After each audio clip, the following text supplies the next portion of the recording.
प्रस्तुत है मराठी हाइकूकारों के चाय पर लिखे हुए हाइकू। दो प्रेमी नई नई मुलाकात में चाय ऑफर करते हैं और वहीं से उनका सिलसिला शुरू होता है। यही भाव नई मुंबई में रहने वाली रीमा गुमास्ते के हाइकू में दिखाई देता है।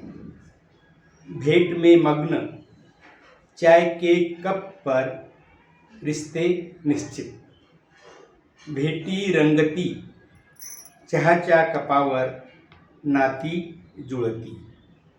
नांदेड़ के हाइकूकार आनंद कदम का हाइकू इस कहानी को और आगे ले जाता है। बोलती आंखें चाय की चुस्की लेते, हाँ जी कबूल। चहा पिताना डोळे बोलून गेले, कबूल आहे।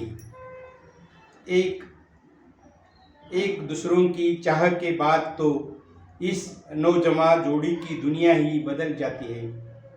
मानो इस विशाल विश्व में वे दोनों ही रहते हैं। मोहाड़ी उपनगर धुले के हाइकूकार सुनील भाईदास बोरसे लिखते हैं, प्रेमी मशगूल बरसती बूंदों में चाय की चुस्की। रंगले प्रेमी बरसत्या सरित घोट चहाचा। यह प्रेम रंग लाकर अपनी दुनिया बसाता है। फिर रंगीली दुनिया से धीरे धीरे अलग होकर वे प्रेमी वास्तव जगत में प्रवेश करते हैं। कभी सुख कभी दुख की अनुभूति लेने लगते हैं।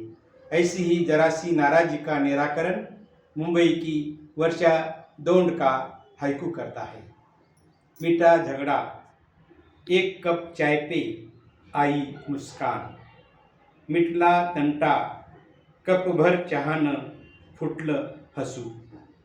कभी कामकाज करके घर में ऐसे ही बैठे रहते हैं। आराम की वजह से घर भर मौनता पसरती है। ऐसे में कोई चाय ऑफर करे तो पनवेल निवासी सविता अभय पाटिल का हाइकू देखिए।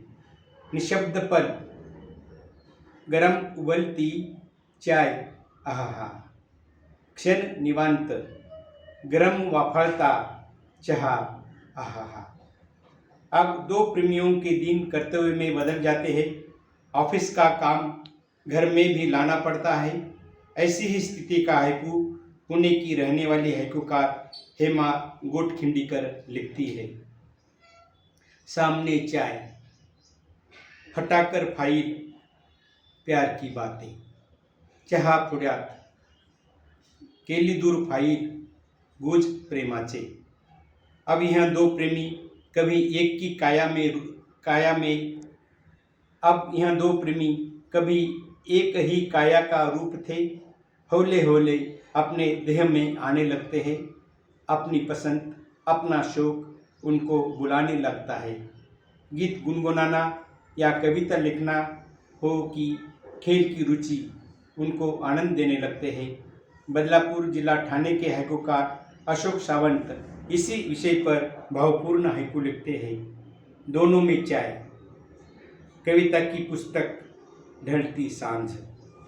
दोघात चहा, कवितेचं पुस्तक, कातर वेळी। इस जोड़ी के घर में सगे संबंधी या मित्र परिवार भी आने लगते हैं।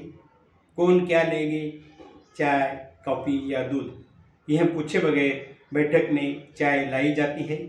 किंतु सबकी रुचि एक जैसी नहीं होती। नया नया दाम्पत्य इस परिस्थिति से अनजान है।